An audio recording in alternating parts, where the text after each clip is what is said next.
Muy buenos días, estamos en la Pontificia Universidad Católica del Perú con Gastón Garatea, el padre Gastón Garatea, sacerdote corazonista, el líder social religioso suficientemente conocido tanto en Perú como en España, y con él vamos a conversar un rato.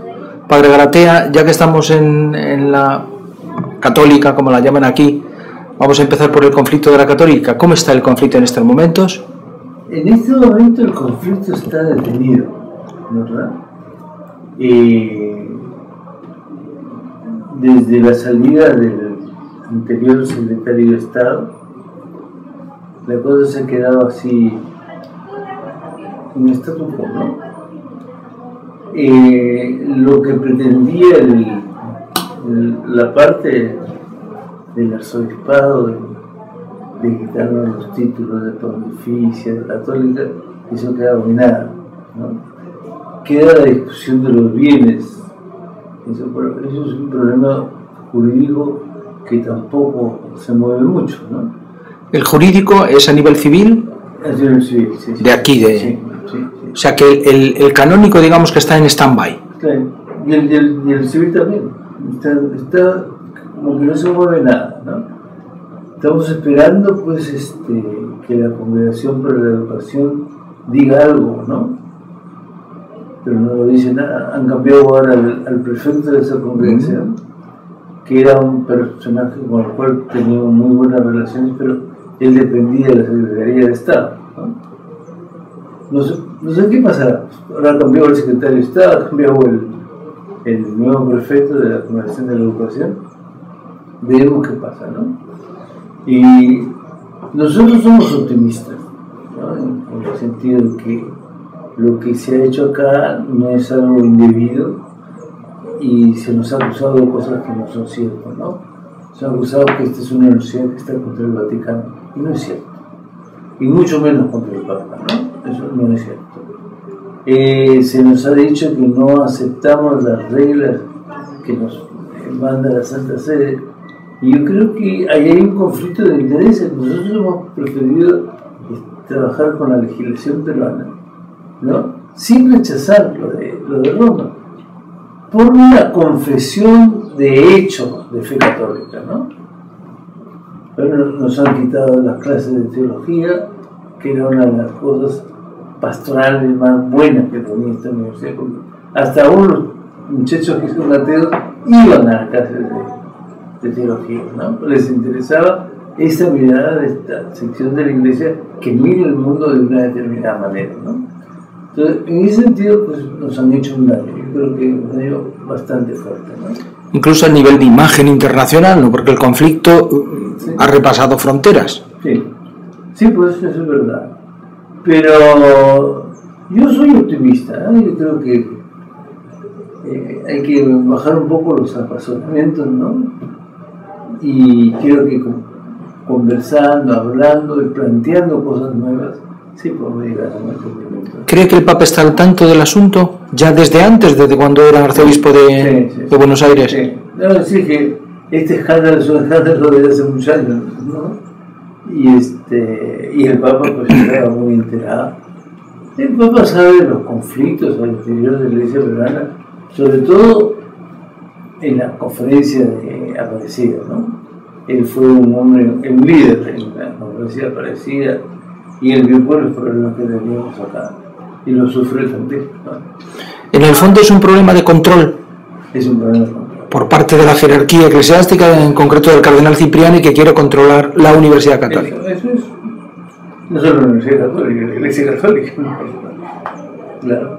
Pero, en fin, hay que esperar pues esas horas de buena voluntad donde la gente se quiere entender. ¿Usted ha hablado recientemente con el cardenal No, yo hace más de un año que no hablo. Más de un año. Sí. ¿Y sus relaciones? Mis relaciones son pésimas. Pésimas. Malas, muy malas. Es decir, el cardenal no me ha renovado mis licencias. O sea, es una jugada canónica muy inteligente. Porque no es una suspensión ad divinis. Claro, no tengo censura, ¿no? Entonces, Él da las licencias a quien quiere. Ahora, en su diócesis. En su diócesis. Claro. Lo cual quiere decir que en otra diócesis salga y puede hacer todo. Pero él me ha dicho que puedo ejercer mis funciones sacerdotales plenamente en todo lo que es el ámbito de mi congregación. Sale medio raro, ¿no? Que mi congregación, si soy malo, lo puedo corromper. No públicamente. Lo que no quiere es que usted actúe públicamente. En otros lugares. Públicamente en otros lugares que no sea la congregación. La congregación ahí sí puede hacer todo, ¿no? Bueno, y cuando hay un motivo especial, puedo pedir permiso. Hace poco se murió un profesor muy amigo en el colegio y pedí permiso para celebrar la misa fuera de los locales de la congregación y pedí permiso. O sea que aquí tampoco puede, en la católica tampoco. ¿No? Porque esto podría decirse que estoy fundado por la congregación. ¿Verdad? Sí. Porque el fundador es el padre de Antilac, que es corazonista, claro. Pero en fin, yo no con cuestión de Estado, porque celebrando misa en mi congregación, pues, y confesando a la gente que hay ahí. Pues, o sea, que lo vive usted con serenidad y con calma, no le quita la paz. No, de ninguna manera, ¿no? Es decir, sigo con una tarea pastoral, ¿no? Eso. Pero, claro, esta vez me ha concedido la gracia de poder celebrar en otro lugar, pero otras veces he llamado y no me contestan. Entonces, claro, te quedas sin nada, ¿no? Y al sentirse señalado, porque a nivel internacional estos distingos a veces no se hacen, si está usted suspendido, si no, eso duele un poco. Duele, claro que duele. Pues a mí me duele mucho no estar en buena relación con mi pastor, ¿no? Yo siempre he tenido muy buena relación con los arzobispos de Lima, ¿no? Y esta cosa me ha sorprendido. Que yo no encuentro motivo para que no se me dé la licencia, ¿no? Pero él lo encuentra y él es el que manda. ¿Y qué motivo le ha aducido a usted? ¿Le dijo a usted alguna explicación? ¿Le dio? No. Nada. Es decir, he dicho pues que yo trabajo aquí. El problema es que trabajo aquí, ¿no? Eso. Y él está contra la universidad y que eso no es una universidad que no acata lo de Roma. No es cierto. Es decir, aquí esta es una universidad católica de vida, no solo de nombre, de vida, ¿no? Aquí se enseñaba teología y la teología era una labor pastoral, ¿no? Y eso era muy bueno.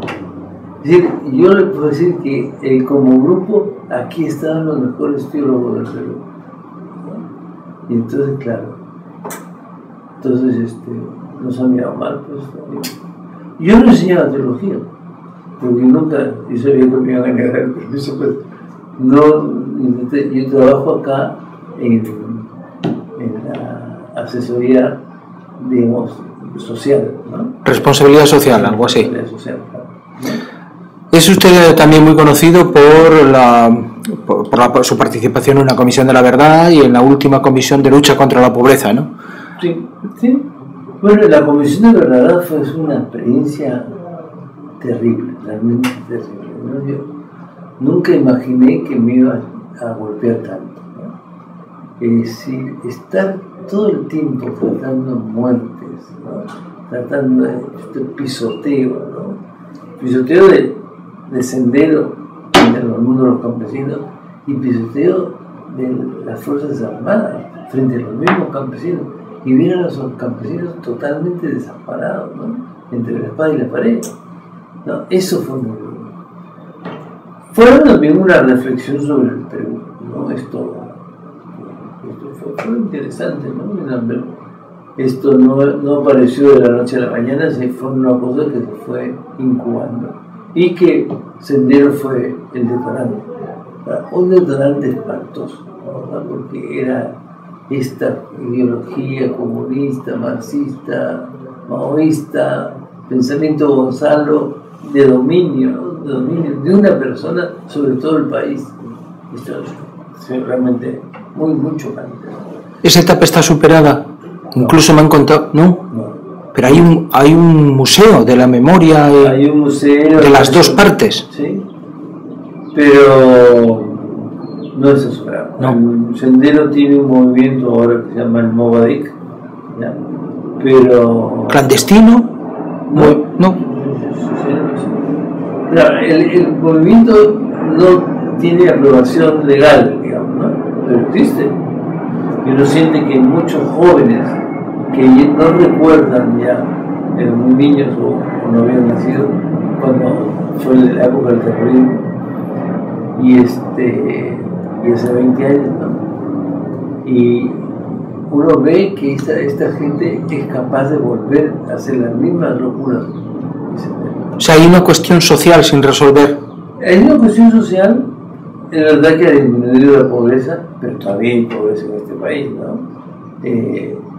Las cifras cambian, pero las cifras no dan cuenta de la pobreza, porque una es la pobreza monetaria y otra es la pobreza marginal, ¿verdad? Es decir, el pobre es aquel que no tiene acceso a la vida normal del país, ¿no? Eso es muy duro, muy duro. ¿Y hay otra cuestión indígena también sin resolver? Hay una cuestión indígena terrible, terrible. Yo tengo una especie de ONG, que no es ONG PP, es lo más fácil de decir, que estamos trabajando por la primera infancia de 0 a 5 años, ¿verdad? Y en materia indígena no hay nada. El ministerio no alcanza esto. Y los niños en el Perú no existen antes de que entren a la escuela, ¿no? ¿Qué quiere decir que no existen? ¿Legalmente? Claro, es decir, no se les toma en cuenta, ¿no? O sea, cuando entra a la escuela ya tiene DNI, ya tiene un lugar en la sociedad, ¿no? Yeah.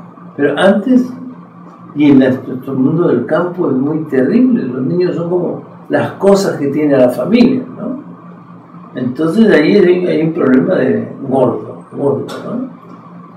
Pero a eso yo digo, en la Comisión de la Verdad vino muy claramente esta exclusión, ¿no? Los excluidos del país. Y nos dimos cuenta pues que la mayoría de los peruanos eran excluidos, ¿no? Esto fue muy terrible.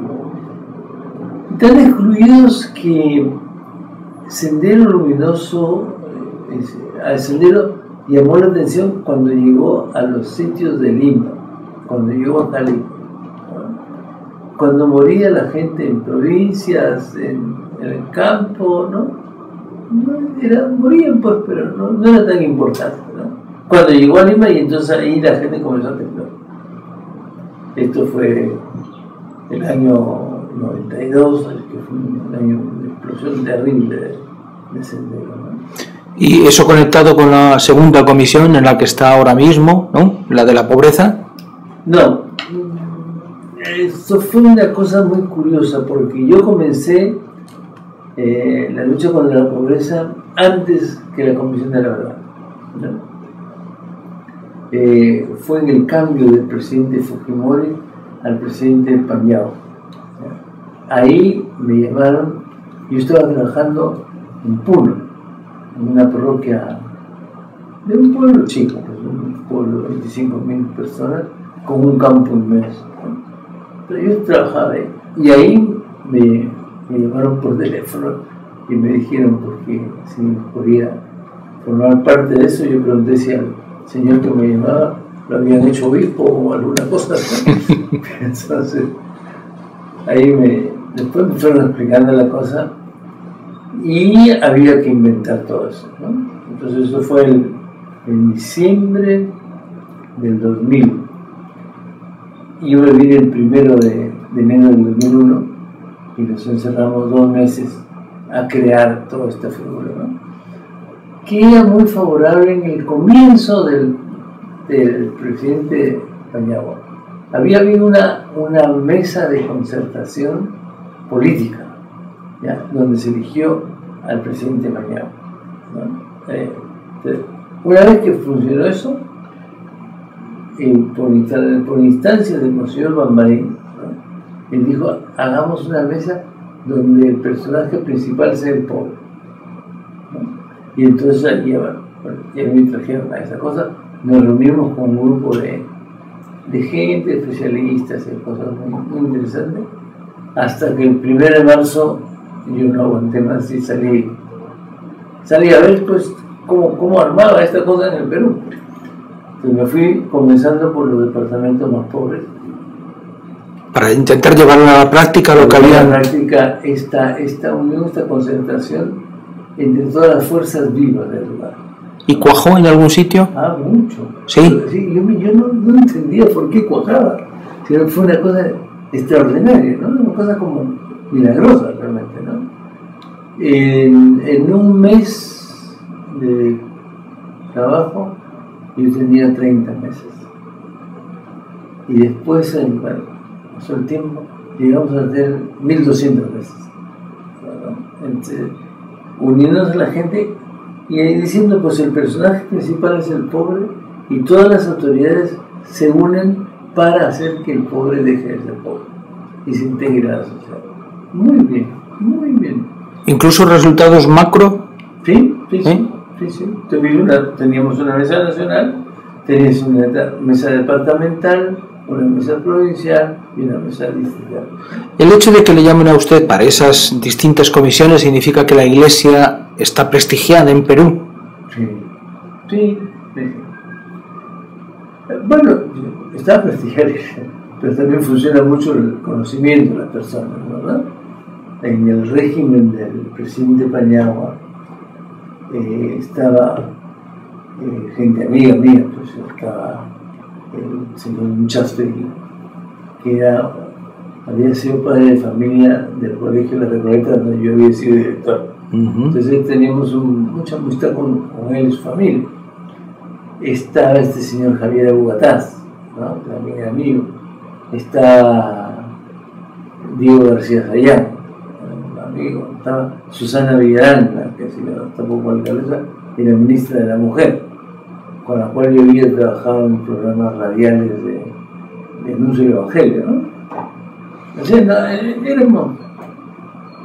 Y eso que han perdido, digamos, capacidad de denuncia profética en la jerarquía, digamos, es decir... Sí, la jerarquía ha perdido más que la Iglesia, digamos, ¿no? Ajá. A mí me quisieron decir, pues, que yo tenía que pedirle permiso a la jerarquía para esto, ¿no? Y yo digo, no. Yo tenía mis documentos de ciudadano peruano, y para esto había que ser peruano y nada más, ¿no? Los obispos se me pusieron como nerviosos, pero yo decía, esto no, es una cuestión de la sociedad civil, ¿no? Que se une con el Estado para hacer esto, pero no es de la Iglesia. La Iglesia tiene que entrar a trabajar acá como sociedad civil. Ni era algo partidista tampoco. Claro. De hecho, muchos de los jefes de estas mesas de concertación fueron sacerdotes o miembros de la Iglesia, ¿no? Con los cuales yo había tenido algún contacto antes. Yo había trabajado antes como asesor pastoral de Cáritas del Perú. Entonces, por donde iba, conocía gente, ¿no? No era un desconocido, ¿no? Claro. Un reconocimiento social. Desde la época de Vargas Almazor y de Landázuri a la actual, como me imagino que como en todo el mundo, la Iglesia jerárquica sí cambió. Incluso se llegó a hablar de que se quería convertir la Iglesia peruana en una especie de laboratorio de un modelo conservador, digamos, de Iglesia. Puede ser, ¿no? Yo creo que hubo una reacción muy dura en América Latina. Nosotros tuvimos un gran arzobispo acá durante muchos años, que fue Monseñor Landázuri. Landázuri era un conservador de costumbres, ¿verdad? De familia aristocrática arequipeña, ¿no? O sea, una mujer muy formal. Pero era un hombre muy inteligente y muy buen pastor, de muy buenas maneras, humilde, buen franciscano, ¿no? Eso es muy bonito. Y a él le tocó Medellín. ¿Ya? El cambio, él venía del concilio, donde el concilio no había significado gran cosa entre nosotros, ¿no? Ahí se cuenta la historia esta de que el presidente del CELAM era Monseñor Larraín, y dijo, ¿cómo me voy yo con estos documentos a explicárselo al pueblo latinoamericano? Y se juntaron 3 amigos, Monseñor Larraín, Pablo VI, ¿no? Y el del Cámara. Y ahí imaginaron hacer esta conferencia de Medellín para traducir al modo nuestro lo que se había dicho. Que decían ayer o antes de ayer en la presentación del libro que el Medellín fue para ustedes la continuación del concilio. Fue la aparición del concilio, la verdad es eso. Porque los que entendíamos el concilio éramos pues un reducido número de curas, ¿no? Ni todos los curas más estudiosos de la teología, ¿no? ¿Por qué se echó freno? ¿Se tuvo miedo a lo que podía pasar? Ya después en la época de Juan Pablo II. Bueno, Juan Pablo II significó pues un retroceso terrible, ¿no? Hubo miedo porque la iglesia en Medellín hizo una profesión de fe en los pobres, es la aparición de los pobres, y eso significaba perder poder. Entonces, los pobres, yo he ido a la Asamblea Episcopal como delegado de las iglesias locales, ¿no? Después fui ya como una especie de perito, ¿no? Pero eso después se cerró la puerta y se cerró el solo. Lo del marxismo fue una disculpa, es decir, acusar a la teología de la liberación y a estas... Fue una falta de cultura. Quienes acusaron a la teología de la liberación marxista no habían leído nunca en su vida a Marx ni a Gustavo Gutiérrez. ¿Ya? Ahí dijeron, porque todo lo que parecía social era comunista, ¿no? Entonces, ahí hay cosas pero que son indignas, ¿no? He oído obispos, ¿no? Y le digo, ¿usted ha leído el libro de la teología? Le digo, que voy a perder el tiempo de leer esas cosas que están condenadas. ¿Condenadas por quién? Por mí. Te condena una cosa que no ha leído, está bien, ¿no? Ya sabemos con quién tratamos, ¿no? Pero ese tipo de cosas que son realmente indignantes. O sea, que les ha tocado sufrir una especie de... Mire, aquí hay muchos más mártires de lo que se dicen, ¿no? Gente que ha sufrido, que ha callado, gente que ha sido expulsada de sus congregaciones, ¿no? Gente a la cual se le ha desacreditado totalmente, ¿no? O que por lo menos estaba bajo sospecha, ¿no? Claro. Como el propio Gustavo Gutiérrez, al que usted llamaba antes de ayer GG. Sí. Porque los dos son GG, ¿no? GG, sí. Pero es una pena, ¿no? Eso dividió a la iglesia, ¿no? Dividió. Es decir, la iglesia pro pobre y la iglesia pro poder, ¿no? ¿Esa división sigue en la actualidad? Sigue en la Iglesia Católica entera. En la Iglesia Católica entera. El hecho de que... Yo tengo que decir, aquí hay una cosa que uno no se dio cuenta. La adoración a Juan Pablo II viene de la adoración a una iglesia polaca sumamente conservadora, ¿no? Y que yo entiendo que haya sido conservadora porque así han mantenido la fe, ¿no? Eso no hay que juzgarlo. Pero es una iglesia que miraba a Occidente como lugar del pecado. Bueno, esa iglesia llega sin entender mucho. Nosotros hemos tenido una cosa muy... La gente se olvida rápido, pero... el año 79 fue la conferencia del pueblo, ¿no? Y el discurso inaugural del Papa Juan Pablo II a Puebla fue una acusación de pecados que no teníamos, pero fue muy dura frente a la iglesia latinoamericana. Se nos acusó de no creer en Jesucristo, en la divinidad de Jesucristo, cuando el problema de nuestra iglesia es que hacerle creer a la gente en la humanidad de Jesucristo, porque Jesucristo es Dios, no duda a nadie, ¿no? Es una iglesia piadosa, ¿no? O sea, que se dude después de la divinidad de Cristo, eso será pues en Francia, en Alemania, ¿no? Pero entre nosotros no, somos un pueblo piadoso. Entonces, ahí hay un equívoco, ¿no? Entonces, este señor, que era un tipo muy simpático, con un gran un poder mediático, ¿no? pero doctrinalmente no nos entendió nada, no entendió nada. Después dijo cosas más o menos acomodaticias, ¿no? Que había una teología de la liberación, que era una teología necesaria para toda la iglesia. Lo dijo en Brasil, con un episcopado brasileño que ya no existe, porque también lo han destruido, ¿no? Era el episcopado de avanzada, ¿no? ¿Hubo una estrategia en ese sentido de destruir el episcopado más profético, digamos? Sí, eso es cierto. En todas partes. En todas partes, sí. Y hoy ha pasado en España, ¿no? En España usted Evidentemente. La salida de Monseñor Tarancón fue un desastre para la iglesia española, ¿no? Y salían algunos personajes como el señor Carlos Amigo, ¿no? Pero eran excepciones.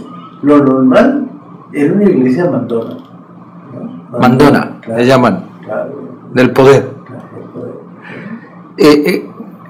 ¿Esperaba usted que esa dinámica se rompiese?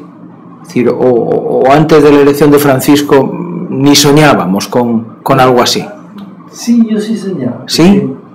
Si hubo alguien que hizo bien a la teología de la liberación, fue Monseñor Ratzinger, ¿no? Monseñor Ratzinger se ganó unos documentos espantosos en el momento, pero entabló diálogo con Gustavo, ¿no? Y Gustavo en eso fue ejemplar, ¿no? Se sometió a todo lo que le pedía Monseñor Ratzinger. ¿Hubo un diálogo personal entre el entonces prefecto y escrito? Muy bien, que duró como 4 años, ¿no? Y después Monseñor Ratzinger mandó un escrito en el año 2006, por ahí, o 13,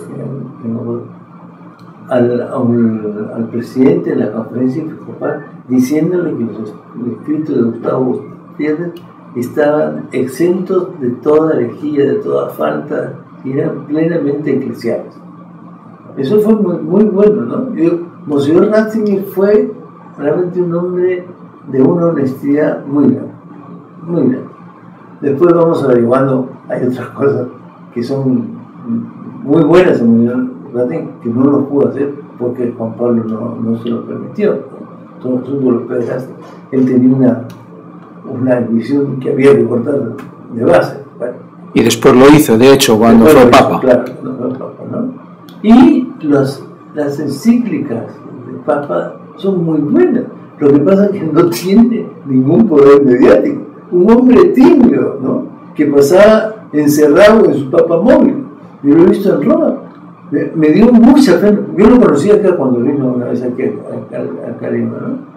Ahí, un hombre bondadoso, yo lo acompañé a ver los pueblos jóvenes de acá, ¿no? Pero un hombre sencillo, tímido, ¿no? Un intelectual muy tímido. Claro.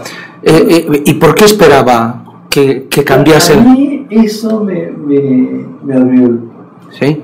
Me abrió la mente cuando lo vi actuar como Papa, me dio mucho gusto, ¿no? Pero claro, me sentía, y cuando lo vi renunciar, me maravilló la lucidez, en primer lugar, ¿no?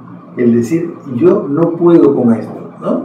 Y aquí se necesita una persona que tenga más fuerza que yo, lo cual está diciendo que hay que ser fuerte porque este marco es difícil, ¿no? Y después me maravilló apenas entró Francisco, ¿no? Francisco ha sido una luz realmente muy bonita para la iglesia, ¿no? Yo lo conocí a Francisco. Sí, antes. Sí, claro, yo tuve pues unas épocas. Yo he pasado del poder al no poder. Yo fui. ¿Por opción? ¿Ah? ¿Por opción? No, porque la vida me ha llevado, quién sabe. Por opciones he caído. Yo fui provincial en mi congregación y presidente de la conferencia religiosa y vicepresidente de la conferencia latinoamericana religiosa, de la CLAR. De la CLAR. Sospechosa también de sí, los pecados. Muy sospechosa. ¿No? Y pasé, recorrí pues, América entera, ¿no? Y pasé a ver por Buenos Aires y me reuní con la directiva de la conferencia religiosa de Argentina y él estaba provincial. ¿Él era provincial en aquella época? Sí, era provincial. Pero no me llamó la atención nada. Un hombre sencillo, calladito, no. Se ha transformado, ¿no? Hay que, los que le conocían, se dice que como si estuviese ante una misión. Además estuvo en una iglesia argentina muy conservadora. Entonces lo que él podía decir, hacer, no era muy aceptado por todos, ¿no? O sea, ahora ahí en Roma se siente mucho más libre, ¿no? Se siente mucho más libre. Y muy bien, se ha situado muy bien. Este hecho de haber hecho una comisión de 8 cardenales para que lo asesoren y llamar a Rodríguez Madariaga, hacerlo presidente de eso, a Rodríguez Madariaga, un obispito de un paisito, ¿no? Ser arzobispo de Tegucigalpa es no ser gran cosa en el mundo, ¿no? Pero un hombre, pues, bien interesante. Yo lo conozco desde muchos años, ¿no? Ajá. Es un hombre de Dios, es un hombre evangélico, es un hombre en la lucha por los pobres, es un hombre que ha entrado en esta, sin ponerse letreros, ha entrado en la dinámica de la teología de la liberación, sin ser un hombre de teología de la liberación. Es un hombre de la Iglesia del Concilio, ¿no? Eso ha sido muy bueno. En el fondo, el programa del Papa es recuperar el concilio, descongelar el concilio que había estado congelado durante todos estos años. No tantos años. Mire, yo creo que el concilio perdió con Juan Pablo II, pero entre las primeras cosas que dijo Ratzinger cuando comenzó a ser Benedicto, dijo recuperar el concilio, ¿no? Y es muy bonito eso. Entonces, toda la visión eclesiológica de Ratzinger es el concilio, ¿no? Es muy bonito. Este Papa lo dice en un lenguaje mucho más sencillo, mucho alcance del hombre en la calle, ¿no? Aquí ha pasado algo muy importante que lo estamos dejando de lado. Ese es uno de los atractivos, porque Benedicto XVI es verdad que decía eso, pero también hablaba de la hermenéutica de la ruptura, de la hermenéutica de la continuidad. Ahí se enredaba por ser intelectual. Claro. Si le olvidó hablar es sencillo, porque quizás él nunca lo supo, pero... O sea, que el cambio de plano viene inducido por Benedicto XVI. Mira, yo tuve una cosa que muy bonita, una historia que quiero contar. Cuando vino el señor Ratzinger acá, ¿no? Y vino, recibió el cardenal, todas las cosas, ¿no? Presidente de la República, le mandó un auto especial, ¿no? Y uno de los obispos auxiliares era el señor Schmitz, ¿no? Hermann Schmitz, un hijo de alemanes, un gordo, pero de una bondad excelente. Y el cardenal Arasoli le dijo: encárgate tú del señor Ratzinger y llévalo a conocer al pueblo joven. ¿Qué es los barrios más pobres? ¿No? Y Germán me llama por teléfono y me dice: oye, Gastón, acompáñame. No, carnal. Pero yo le digo: oye, pero yo no sé alemán. Cuando hablar ustedes en alemán, voy a quedar yo de adorno. Y entonces me dijo: no, pero tú puedes hablar en francés con él y también entiende castellano. Yo era muy amigo de Germán, realmente éramos como hermanos, ¿no? Bueno, nos fuimos y cerca ya de los lugares más pobres, el cardenal Ratzinger dijo: yo me quiero seguir en este auto, ¿no? Y yo iba en una camioneta de esas viejas Volkswagen, de combi Volkswagen, ¿no? Y se pasaron ahí, ¿no? Bueno, llegamos, les mostré yo los lugares, todo eso, y nos fuimos a la iglesia. Vamos a la iglesia, esas cosas que no se le ocurre hacer con los cardenales, ¿no? Y en la iglesia estaba un grupito de gente conversando y había un hermanito, el hermanito Jacinto, un hermanito de Jesús. ¿Ya? Y llegamos, entramos y le digo: cuéntale pues Jacinto al señor Ratzinger, ¿qué cosas están haciendo acá?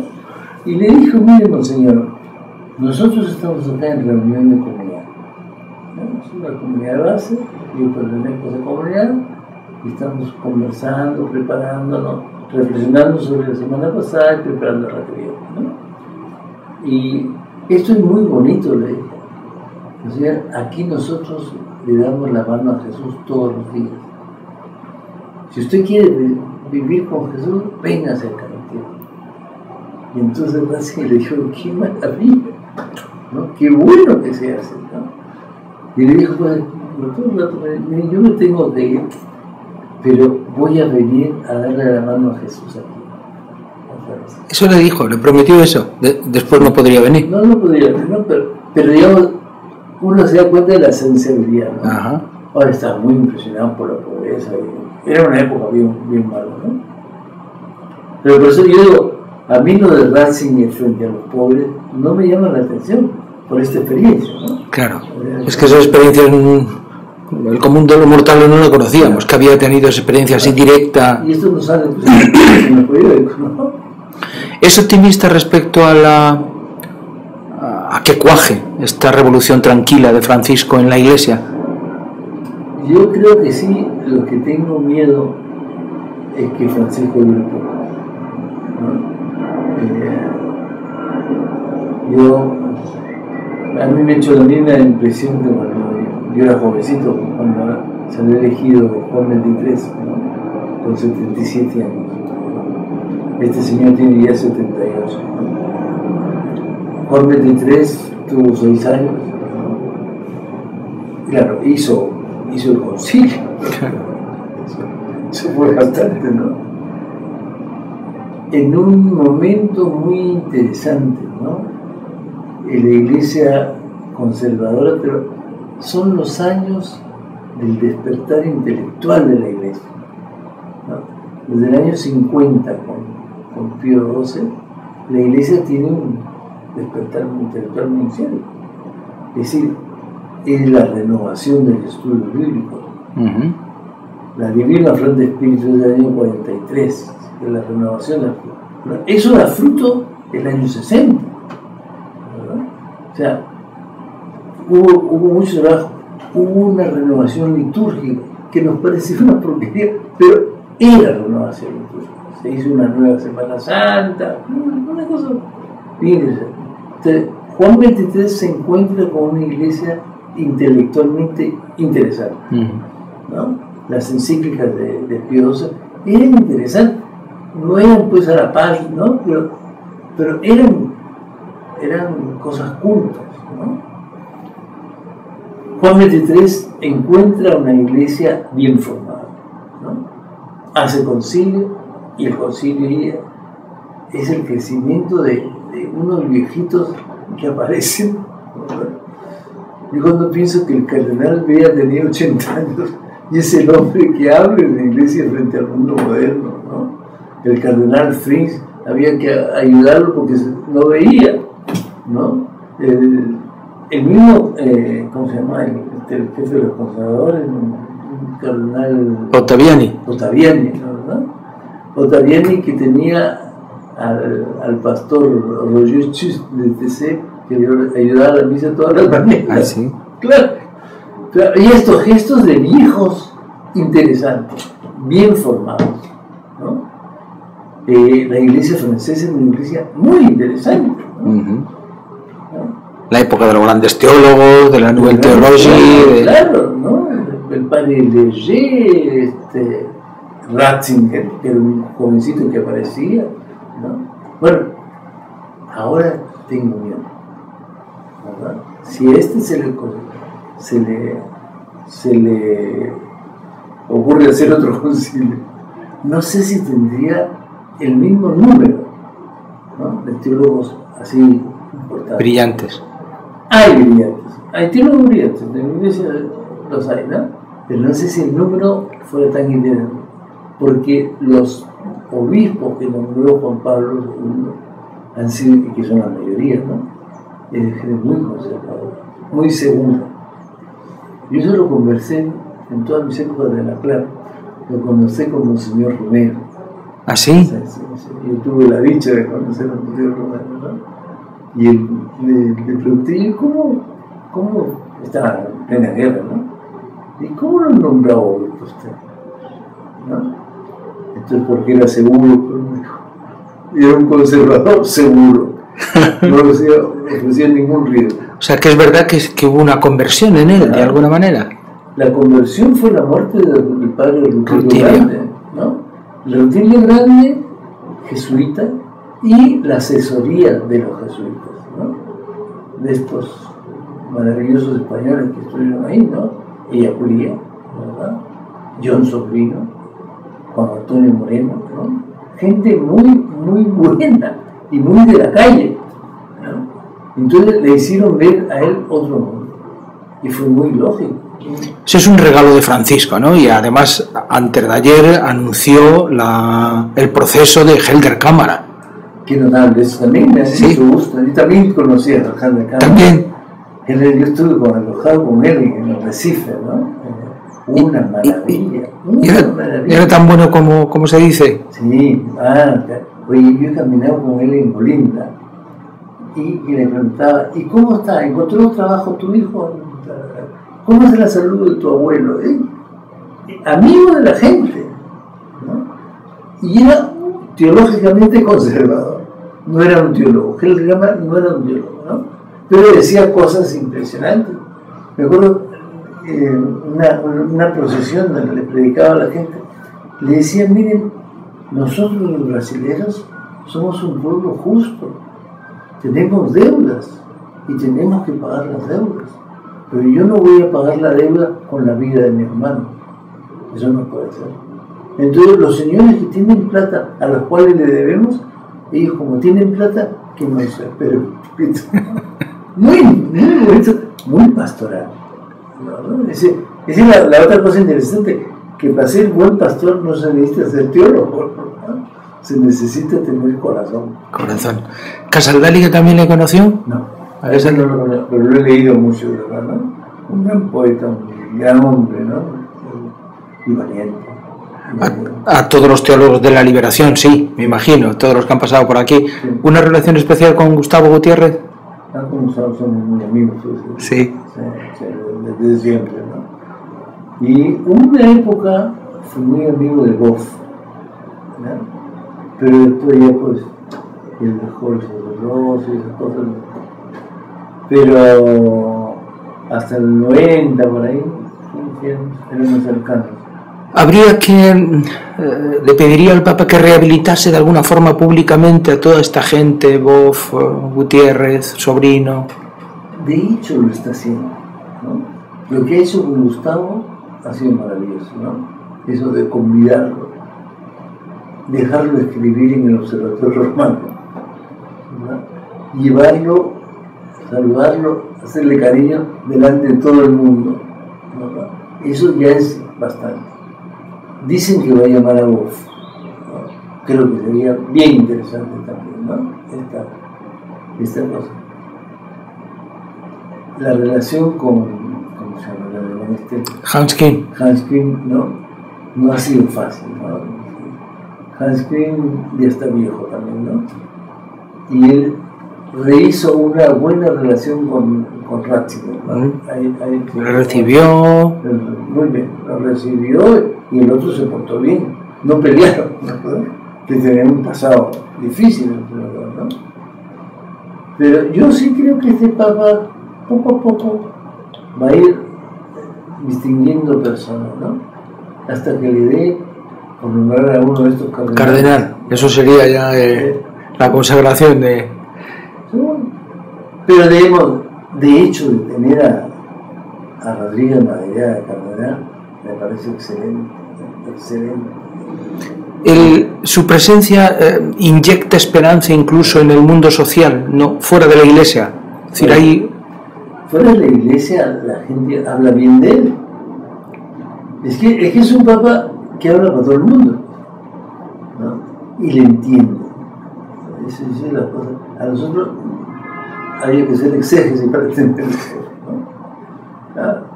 No le hacen falta intermediarios ni intérpretes.